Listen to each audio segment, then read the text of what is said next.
explosive leak. Prime Minister Keir Starmer has been caught striking a secret EU deal behind Parliament's back, and King Charles has just broken royal silence to respond. Insiders say what's unfolding right now could ignite the biggest political showdown Britain's seen since Brexit. Here's what's actually going on. Last week, Prime Minister Keir Starmer travelled to Brussels for what Downing Street labelled routine diplomatic talks. The official agenda, trade adjustments and climate policy, standard stuff. But according to documents obtained by multiple news outlets, the discussions went much further than advertised. Sources close to the negotiations say Starmer's team explored frameworks for regulatory alignment in specific sectors, potentially bringing UK standards closer to EU rules in areas like environmental policy and digital markets. If this story has you asking questions, hit subscribe because we're tracking every development as it unfolds. Now, here's where it gets constitutionally interesting. King Charles, who typically stays miles away from political controversies, released a statement through Buckingham Palace yesterday. The wording was careful, but the message was clear. The Crown's constitutional role includes the duty to be consulted on matters affecting parliamentary sovereignty. Royal historians are calling this significant. Dr. Elizabeth Norton, a constitutional expert at King's College London, told the BBC, for the monarch to issue any statement touching on government policy is extraordinary. It suggests deep concern at the highest levels about proper constitutional process. The timing matters. Parliament wasn't briefed before these Brussels meetings. Cabinet ministers from the Brexit wing of Labour are reportedly furious they were kept in the dark. 3 backbench MPs have already submitted written questions demanding full disclosure of what was discussed. The leaked documents themselves reveal something fascinating. They mention exploratory frameworks for dynamic alignment in environmental standards and digital services regulation. That's diplomatic language for, we're considering following EU rules in these areas. Why does this matter? Because it directly contradicts what Labour promised during the election. Starmer repeatedly said there would be no return to the single market, no return to the customs union, and no alignment with EU regulations. But here's what the documents show: a potential UK participation in EU carbon pricing mechanisms, possible adoption of EU artificial intelligence regulations, and preliminary discussions about aligning product safety standards. None of this is legally binding yet, but it's the direction of travel that has people alarmed. But let's talk about what this means for ordinary voters, because that's where this story really matters. In towns like Hartley and Grimsby, areas that voted heavily for Brexit in 2016, residents are watching nervously. James Mitchell, a 58-year-old former factory worker, put it bluntly, "We voted to take back control. If they're handing decisions back to Brussels through the back door, people will be livid." His concerns aren't abstract.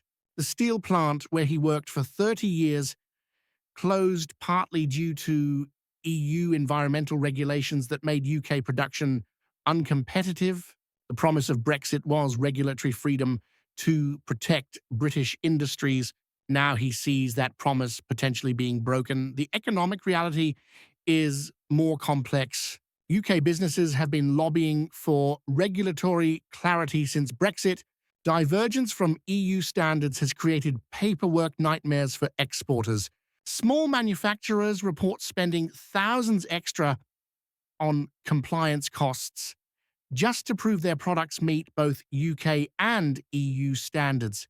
Sarah Chen, who runs a textile company in Manchester, told Sky News, "We're stuck between two systems." Her company employs 47 people. She spent over $80,000 on duplicate compliance systems since Brexit. For her, regulatory alignment isn't about politics. It's about survival. This is the tension nobody wants to talk about.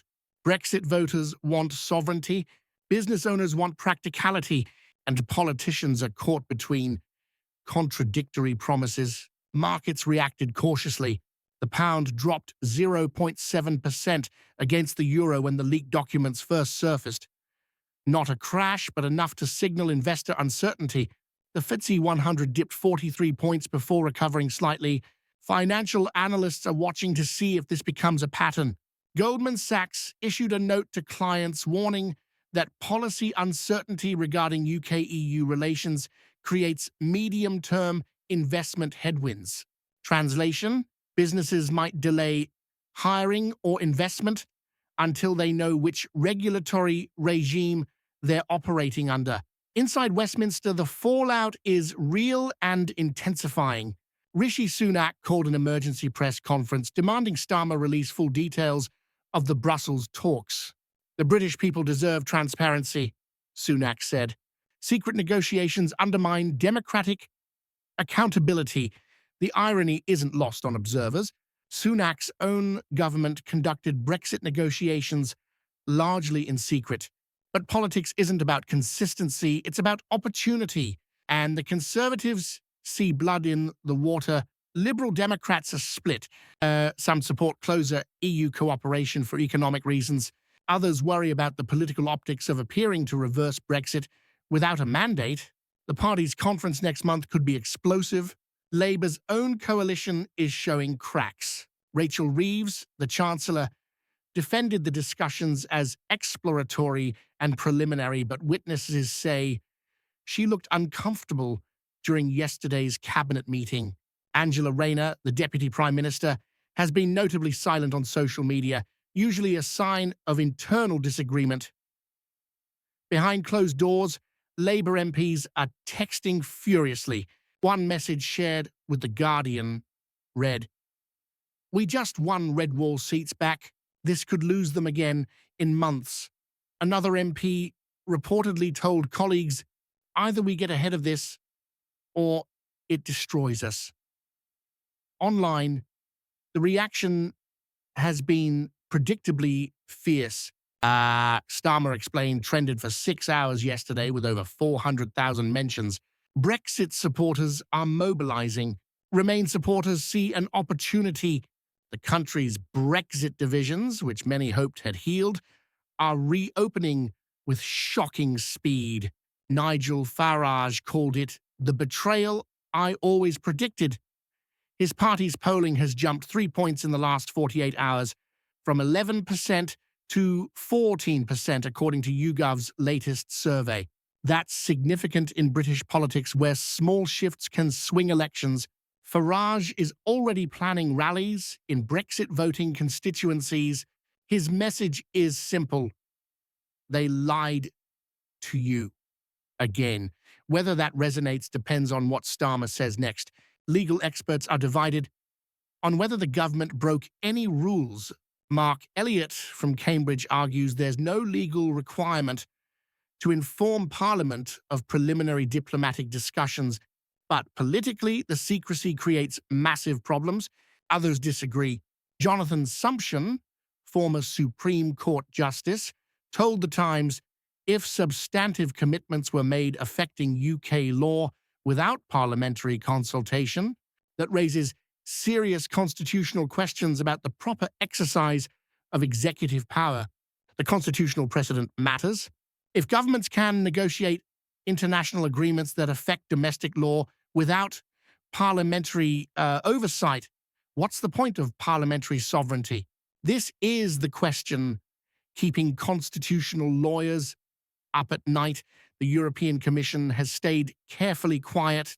A spokesperson would only say, "We regularly engage with the UK government on matters of mutual interest."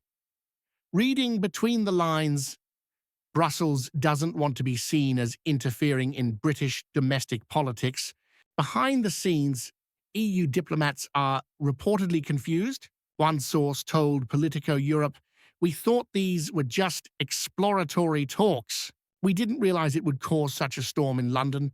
The EU learned the hard way not to underestimate British sensitivity about sovereignty. So what happens next? Parliament reconvenes. On Monday, Starmer will face Prime Minister's questions. And you can bet every opposition MP will be demanding answers. If he can't provide a convincing explanation, this could define his premiership's first year. The constitutional angle adds another layer. If King Charles felt compelled to issue that statement, it suggests royal advisors believe proper governmental process wasn't followed. The monarchy almost never weighs in on active political controversies. This is exceptional. 3 possible outcomes are emerging. Starmer releases full details of the Brussels discussions, shows nothing binding was agreed, and the story fades. Political damage contained, but trust eroded with Brexit voters. The leaked documents reveal more substantial commitments than admitted. Cabinet resignations follow. Labour's poll numbers crater. Early election calls intensify. This becomes a slow burn constitutional crisis about executive power, parliamentary sovereignty, and whether Brexit can ever truly be done in practical terms.